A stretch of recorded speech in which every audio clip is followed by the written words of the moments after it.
Cari telespettatori, rieccoci nuovamente con voi, ben ritornato qui con noi in studio Maurizio Antonini, direttore della CIA Padova, direttore CIA Veneto anche, grazie di essere qui con noi direttore. Grazie a lei e buongiorno ai nostri telespettatori. Allora, trasmissione in collaborazione con CIA Padova, quindi per lo più ci punteremo l'attenzione nell'area del Padovano, come sempre un'area anche molto interessante, senza però naturalmente, se voi appartenete o avete interessi di altri territori, possiamo ugualmente rispondere perché il nostro interlocutore, il nostro esperto ha competenze regionali, però l'attenzione è fare puntato è su quest'ambito. Perché?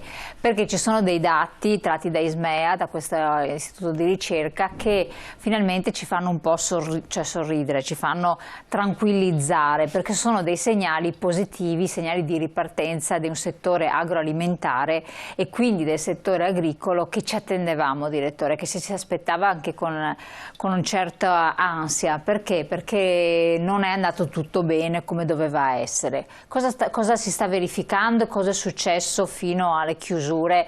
Ricordiamo il settore Horeca, ristoranti, alberghi eccetera, fa parte della filiera agroalimentare, voglia o non voglia, fa sempre capo all'origine, ci sono i prodotti anche agricoli, per cui è ovvio che andavano male le cose in generale, no?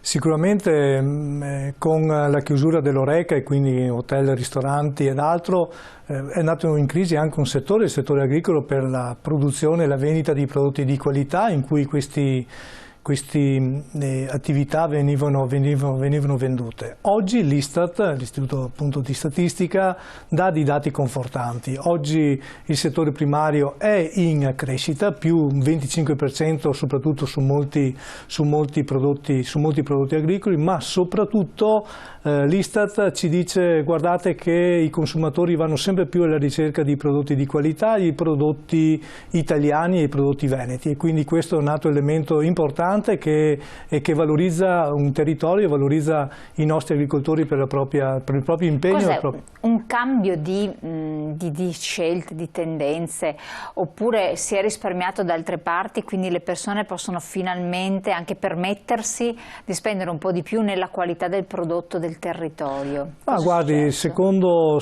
l'Istat sempre di più invece i consumatori vanno alla ricerca di prodotti del territorio, e quindi c'è un cambio di mentalità, un cambio di cultura dei consumatori, e questo va a beneficiare dell'attività agricola e dei prodotti agricoli nostri. Quello che oggi noi dobbiamo fare è quello di mettere insieme invece le produzioni locali, le nostre produzioni, con la grande distribuzione, quindi su questo passaggio è un elemento ulteriore importante che la Regione Veneto insieme con le organizzazioni agricole stanno predisponendo un protocollo specifico per la vendita di propri prodotti all'interno della grande distribuzione e quindi all'interno dei supermercati. Allora, questo è un passaggio importante, diciamo una notizia, anche è notizia importante. Appena sarà, diciamo, ci sarà tutto il protocollo, ci sarà l'accordo, poi verrà ufficializzata, immagino. Intanto sono delle linee guida, immagino, che vengono seguite. Cosa dovrebbe avvenire? E anche qui, dove sono i vantaggi da una parte e dall'altra? Cosa potrebbe cambiare allo stato attuale? Allo stato attuale nella GDO, nella grande distribuzione, noi troviamo prodotti che alcuni sono del territorio, altri non sono del territorio, provengono da altre nazionalità, è segnato comunque la nazionalità da cui vengono. Però dove sta il problema? E quindi perché si deve innescare questo rapporto con la regione? Il problema sta sempre nell'etichettatura e nell'individuare il prodotto dalla provenienza. Molto spesso sono proprio scritto in piccolino e quindi molto spesso i consumatori non vanno alla ricerca di questo. Quello che oggi noi stiamo lavorando è quindi di mettere un marchio specifico, che è il marchio del Veneto, del turismo veneto, per dare la valorizzazione e subito individuare i prodotti. Immediato, cioè vedo le stelline, vedo quello che sarà, insomma, scelto il marchio Veneto, e quello è prodotto di garanzia e prodotto certificato. Quindi siamo sicuri che viene dal territorio? Siamo sicuri che vengono dal territorio, soprattutto quel prodotto certificato lo verrà dato ai prodotti della DOP, dei prodotti di IGP, dei prodotti della DOC, di OCG, e quindi prodotti certificati, quindi super qualità, super controlli e super garanzia di questi prodotti. Ma per esempio le ciliegie, vabbè, di Manostica sono una IGP, la ciliegia, non lo so, dei Colli Iberici, che non è, che mettiamo che non sia, adesso non voglio, magari vado a toccare un tasto sbagliato, ma che sono ugualmente del territorio, no? Questi potrebbero avere ugualmente fregiarsi di questo marchio? Potrebbero fregiarsi di questo marchio se quelle aziende adottano un marchio proprio di qualità veneta, che è un marchio venuto fuori da poco, che tra l'altro sta già gestendo 1500 produttori agricoli che fregiano dei loro prodotti la qualità del prodotto, e quindi QV, che vuol dire qualità, QV, che è la qualità veneta. Quindi questi agricoltori hanno la possibilità di essere fregiati di questo e avere la possibilità di vendere questi prodotti anche alla grande distribuzione. Quindi quello che oggi noi cerchiamo di mettere insieme, di collegare tra la grande distribuzione e le produzioni locali. Quindi questo è un grande battaglia che noi faremo, un grande mercato che per gli agricoltori italiani e soprattutto gli agricoltori veneti si aprirà. Ecco, però si ricorda, tempo fa ne avevamo parlato più volte, che gli agricoltori lamentavano un po' i rapporti con la GDO, perché dicevano che li prendevano per il collo, cioè sostanzialmente per avere margini alti nella GDO, infatti vengono venduti a prezzi i poveri agricoltori. Certo, ma su questo protocollo metteremo che non sarà possibile le pratiche sleali, non sarà possibile il prezzo a ribasso, non sarà possibile tutta una serie di elementi che andranno a penalizzare i nostri prodotti, perché come diciamo sempre, i prodotti di qualità devono essere anche giustamente pagati in maniera equa, in maniera corretta. Ricordo sempre che solo il 18% del prezzo finale di un prodotto oggi va agli agricoltori. Noi dobbiamo accorciare la fiera per dare la possibilità ai nostri agricoltori di avere quei centesimi in più per dare più reddito alle nostre aziende, perché questa è la chiave di svolta per mantenere le nostre aziende nel territorio, i quali oltre alla produzione danno ambiente, danno sicurezza alimentare e danno anche territorio, e quindi voglio dire è un elemento importantissimo dell'attività che fanno le nostre aziende, che fanno i nostri agricoltori. Quindi in questo tavolo di trattativa ci sono anche le associazioni dell'agricoltura che rappresentano gli agricoltori? Ci sono le associazioni dell'agricoltura, ma c'è anche la grande distribuzione, c'è anche la possibilità che la grande distribuzione adotti questo marchio e adotti questi protocolli, e quindi questa è la partita e questa è la scommessa che noi mettiamo in campo. Sono quasi un anno che noi ci lavoriamo insieme con la Regione Veneto, insieme con tutti gli attori, e quindi a breve avremo questa possibilità che i nostri consumatori possano trovare i prodotti del loro territorio anche all'interno della grande distribuzione. Ok, senza andare con la lente di ingrandimento per vedere la provenienza e quant'altro.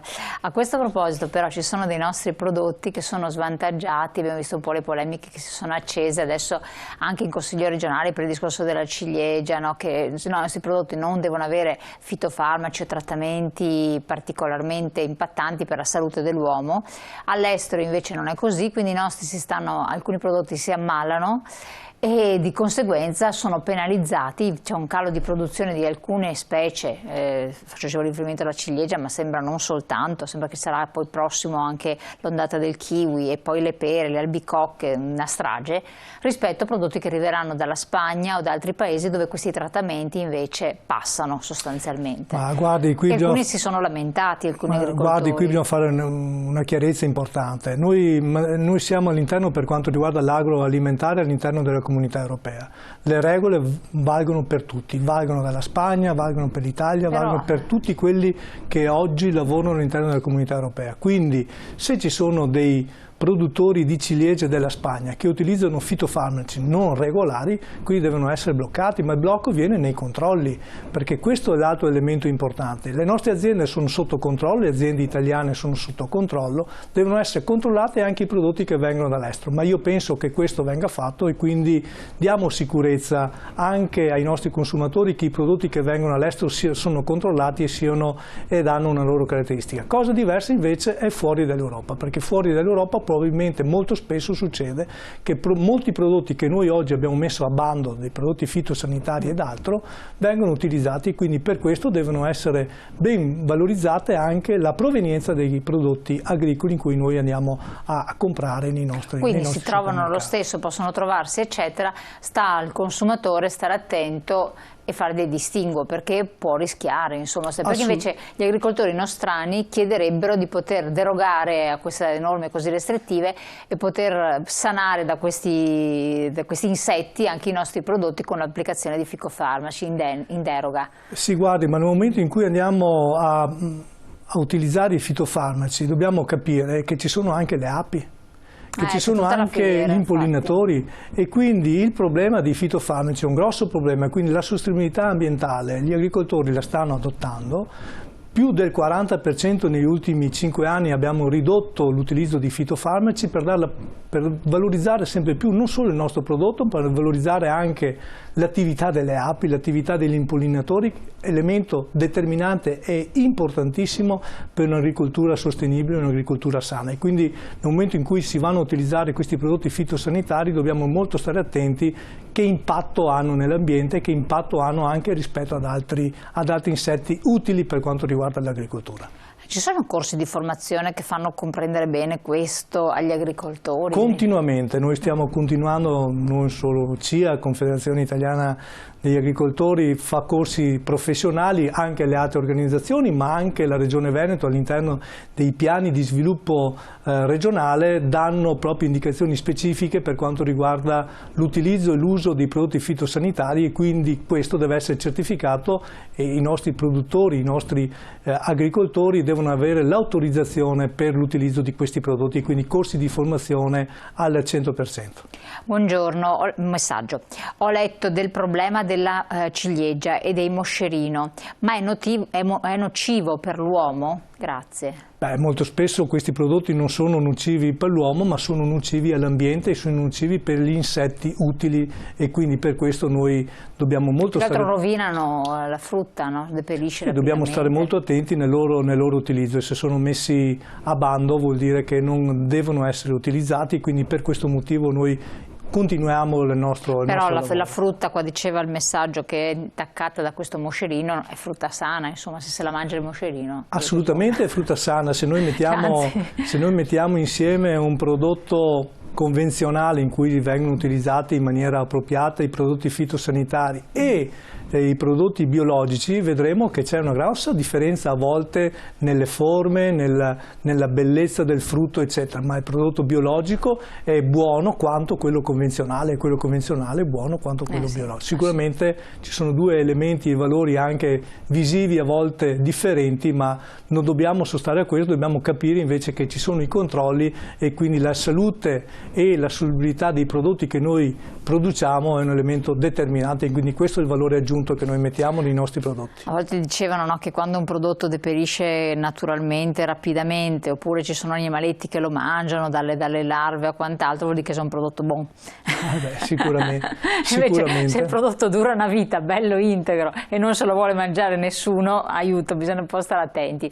Pubblicità, pochi secondi, poi ritorniamo con voi.